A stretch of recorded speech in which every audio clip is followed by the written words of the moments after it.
안녕하십니까. 자, 이 시간에는 우리 4주차 수업 내용을 복습자로 준 거 있죠? 그 내용을 복습 정리해 보도록 하겠습니다. 자, 먼저 우리 문제 보시면, 자, 뭐라고 했냐면, 정비구역에서 사업이 끝난 후 몇 년이 지났어요? 5년이 지난 지역입니다. 자, 정비구역 사업 끝나고 5년이 지난 지역, 그 다음에 택지개발 사업이 끝나고 5년이 지난 지역에 대해서는 지구 단위 계획으로 지정해야 한다 됐는데, 자, 우리 정비구역이나 택지개발지구 사업 끝나고 5년이 아니고 몇 년이 지나야 되죠? 10년이 지나야 되죠? 5년이 틀린 문제입니다. 자, 우리 정비구역이나 택지개발지구에서 사업 끝나고 10년이 지나야 지구 단위 지정해야 한다 이렇게 된 거예요. 그래서 X 5년이 아니고 10년입니다. 정비구역 택지개발지구 사업 끝나고 10년. 두 번째, 주민이 입안 제한했네요. 주민이 입안 제한하면 3년이 아니고 몇 년이죠? 5년. 주민이 입안 제한했으면 착수하지 않더라 이렇게 나올 거예요. 그러면 5년 이내 착수하지 않으면 5년이 된 날에 무슨 날? 다음 날 지구 단위 계획에 관한 도시군 관리계획 결정은 효력을 잃는다 이렇게 했어요. 5년 되는 날에 무슨 날? 다음 날 효력을 잃는다. 자, 지구 단위 계획의 의무 대상은 정비구역 택지개발지구 사업 끝나고 몇 년이 지난 지역? 10년. 그 다음에 일반적으로 지구 단위 계획구역 나오고 지구 단위 계획 실효까지는 3년 되는 날 다음 날이지만 주민이 입안 제한하고 착수하지 않더라 그러면 5년 된 날은 무슨 날? 다음 날 실효. 이렇게 되는 거 확인하시면 되겠습니다. 자, 그 다음에 3번 지문입니다. 3번 지문. 3번 지문은 자, 이제 개발행위 허가에서 우리 도시군 계획사업입니다. 여러분, 도시군 계획사업 계획이죠. 계획은 국가기관이 수립하는 거라 허가를 받지 않습니다. 도시군 계획사업은 허가받지 않는다라는 거. 계획은 국가기관이 수립한 거라 허가를 시장님이 내주잖아요.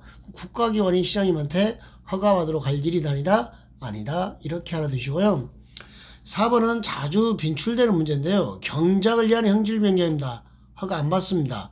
지목 변경을 수반하면 허가를 받아야 되는데 그게 전답사의 변경에 허가를 받지 않습니다. 그러니까 이 문제는 바로 문제가 나오면 포인트에서 전답을 찾는 거예요. 전답 그러면 농지간의 변경이니까 허가를 안 받아 이렇게 처리하셔야 돼요.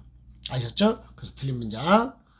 5번은 재해복구 재난수습을 위한 응급조치를 한 게 응급조치입니다. 선조치 후신고 1개월 내 허가권자에게 신고에 맞는 문장입니다. 재해복구나 재난수습을 위한 응급조치는 자 선조치 후신고 1개월 내 신고하고 되는 거 확인하시면 되겠고요. 자, 개발에 허가할 때 조건부 허가가 가능하냐라는 것을 물었는데요. 얼마든지 가능하죠. 조건부 질 수 있다.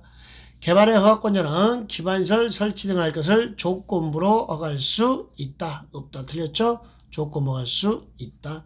자, 이렇게 개발행위 허가 파트에 관한 문제들을 봤고요. 이제 개발의 허가 제한 파트 관련된 문제를 또 보시면 되겠는데 볼까요? 자, 7번, 8번은 개발의 허가 제한과 관련된 문제입니다. 자, 개발행위로 주변의 환경, 경관, 미관, 문화적인 크게 오염이나 이렇게 손상될 것 같잖아요. 그 다음에 녹지지역이나 계획관리지역에 수목도 많고 조술도 많고 그러잖아요. 또 우량농지로 보존할 필요가 있으면 최장 5년이 아니고 최장 몇 년이죠? 3년이 되는 거죠. 그 다음에 자, 도시군 기본계획을 수립하고 있어요. 도시군 관리계획을 수립하고 있습니다. 이렇게 지구단위 계획구역으로 지정됐습니다. 기반설 부담구역으로 지정됐죠. 그러면 계획 수립이 내재됐으니까 3년에 연장 2년, 최장 5년 동안 개발의 허가를 제한할 수 있습니다. 최장 몇 년이요? 5년 하는 것까지. 자, 개발의 허가 제한. 자, 녹지지역이나 계획관리지역, 수목이나 조수류, 집단, 우량농지로 보존할 필요가 있더라. 또 오염 손상될 우려가 있으면 3년.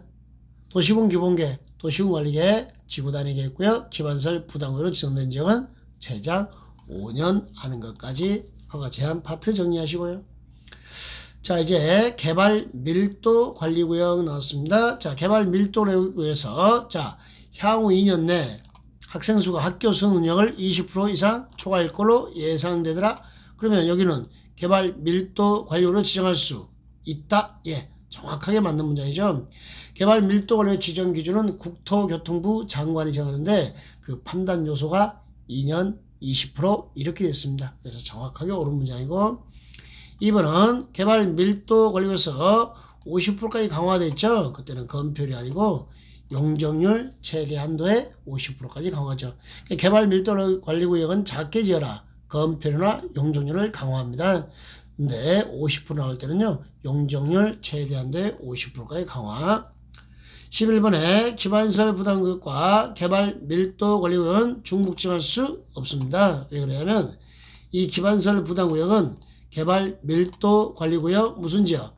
외의 지역하고 되어 있거든요. 여기 개발 밀도 관리구역 무슨 지역이요? 외의 지역. 서로 중복이 된다 안 된다? 안 된다. 이렇게 기억하시면 되겠습니다. 자, 개발 밀도 관리구역은 자, 학생 수가 학교 수능 능력 2년 동안 20% 이상 부할 걸로 예상되는 지역이고 용적률 최대 한도에 몇 프로요?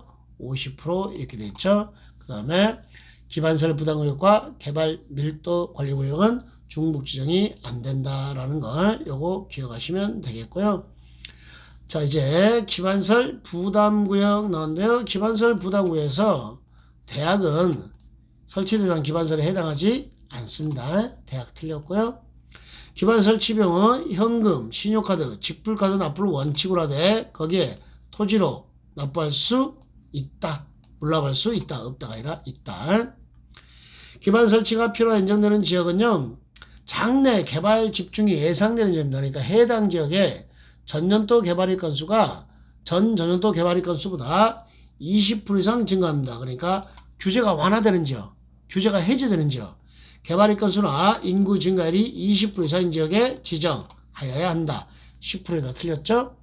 개발일 건수나 인구 증가율이 20% 이상인 지역에 지정하여야 한다. 이렇게 자 기반시설 부담구역 관련 지문들이었습니다. 자, 그 다음에 15번 문제는요. 이번에 개정됐던 성장관리계획구역 지정 대상에 대한 문제입니다.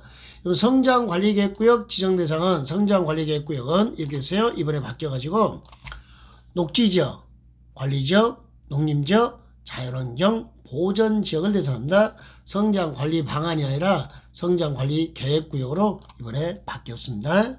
자, 제29회 기출문제인데 자, 성장관리계획구역은 이렇게 관리지역 또는 이렇게 농림지역 또는 이렇게 자연환경 보전지역을 대상으로 하는 거지.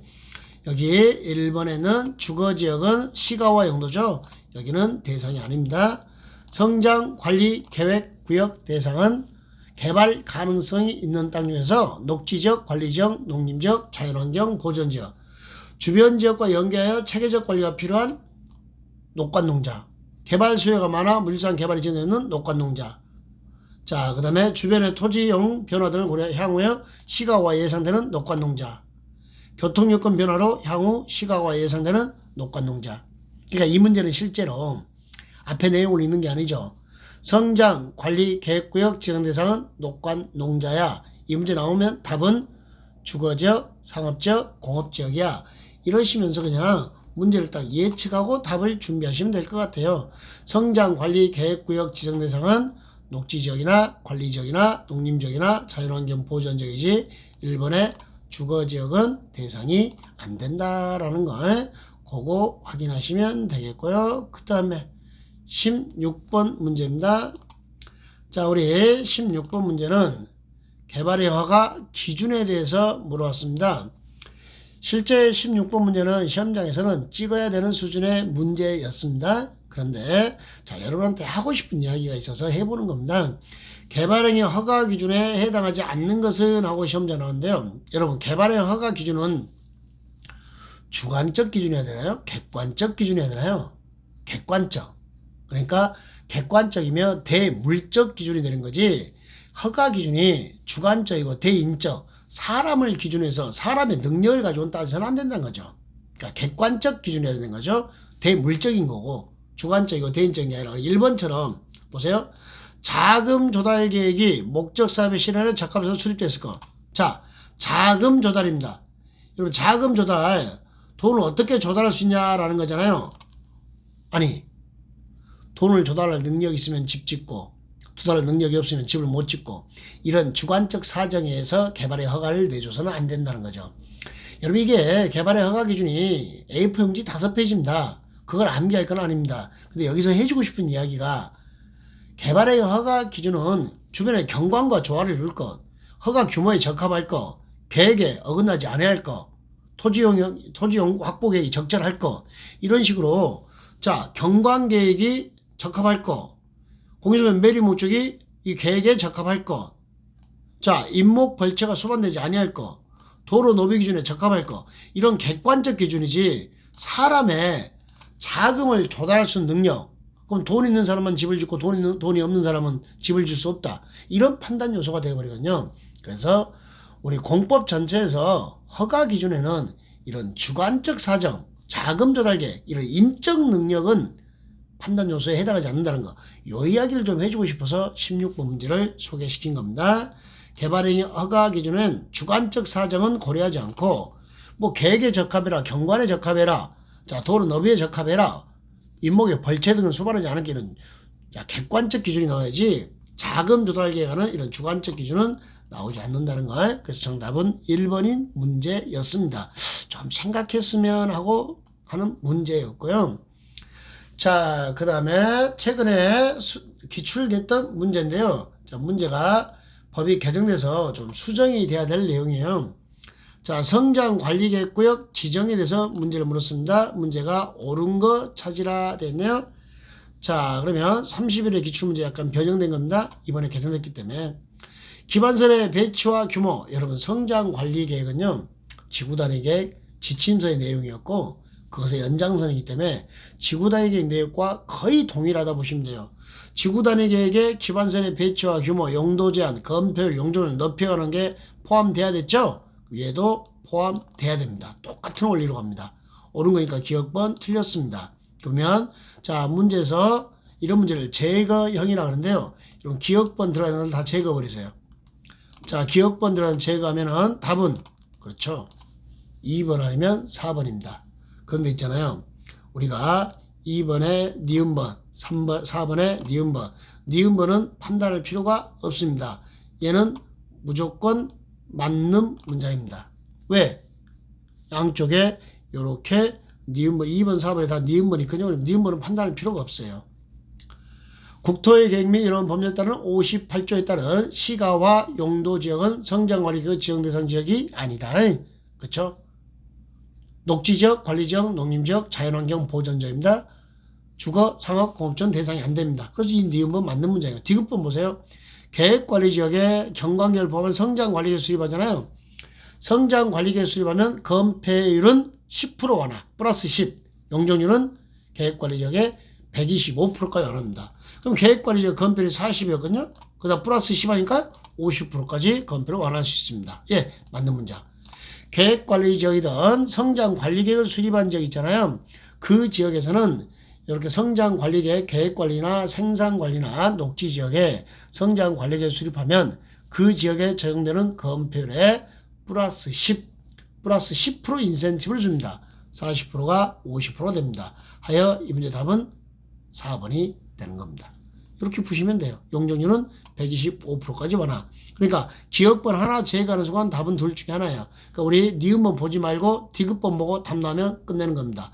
문제 푸는 기술이죠. 이런 제거형 문제 푸는 연습들을 해 주시면 좋겠습니다. 자, 그 다음에 18번 문제는 뭐냐면요. 우리 기반설 설치 비용 부과 대상을 찾으라고 가로놓기로 독립서 기출됐는데요. 기반 설치 비용 부과 대상 건축행위는 이렇게 됐네요. 자, 기존건축 연면적 포함해서 이렇게 신축하고 증축만 부과대상입니다. 신축, 증축 몇 개? 2개, 200 이렇게. 200제곱미터를 초과하는 신축, 증축입니다. 그때 200제곱미터는 기존 건축물 연면적 포함. 이런 식으로 기반 설치 비용 부과 대상 신축, 증축 200 초과 이 정도 나오면은 무조건 이런 건 100% 맞춰줘야 되는 주는 문제. 그러니까 박스를 너무 무서워하지 말라고 제가 지금 계속 여러분한테 박스형 문제를 보여주고 있는 거예요. 너무 두려워할 필요 없다라는 거 가르치려고. 그 다음에 19번 문제도 지금 제가 가르치는 이유가 19번 문제가 뭐냐면 보세요. 기반설을 유발하는 시설입니다. 그럼 기반설을 유발한다. 사람이 많이 모이는 장소다. 이렇게 생각하시면 돼요. 그러면 기반설을 유발하는 시설에서 제외된다. 사람이 많이 안 모여요. 사람이 많지가 않습니다. 그걸 생각하면서 풀면 되는데 기반설 유발 개수가 43페이지가량 정리가 되어 있습니다. 그거 암기할 수 없습니다.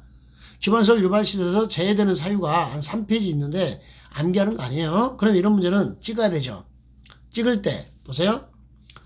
유치원이네, 사립유치원, 임대주택, 농수산물 집화장, 자, 그 다음에 국제기구 소유 건축물, 택지개발 예정지구.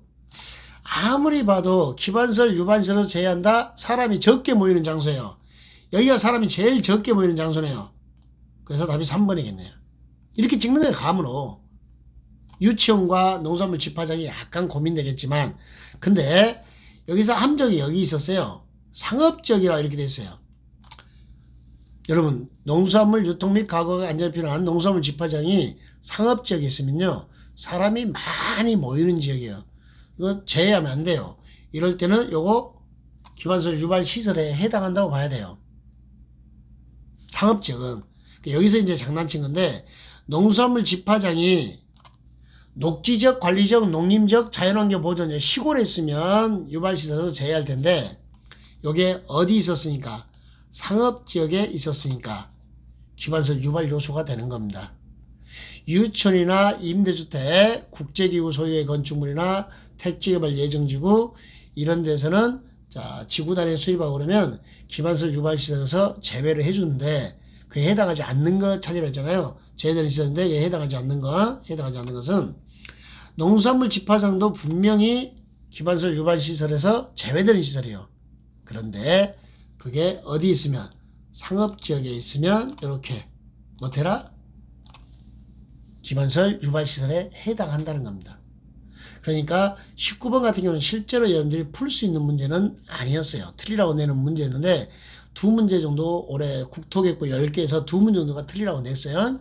그때 그 문제에서 이렇게 감으로 야 농산물 유통시설 농산물 집화장이 시골에 있으면 어디 있으면요? 시골에 있으면 그래 기반설 유발 요소가 없겠지. 그래서 제외되겠지. 근데 상업적이네. 도심 한복판이네. 아 그러면 설치해야겠다. 설치 대상이 되겠다. 이런 식으로 감으로 한번 찍어보셔라 라면서 한번 소개시켜주는 문제입니다.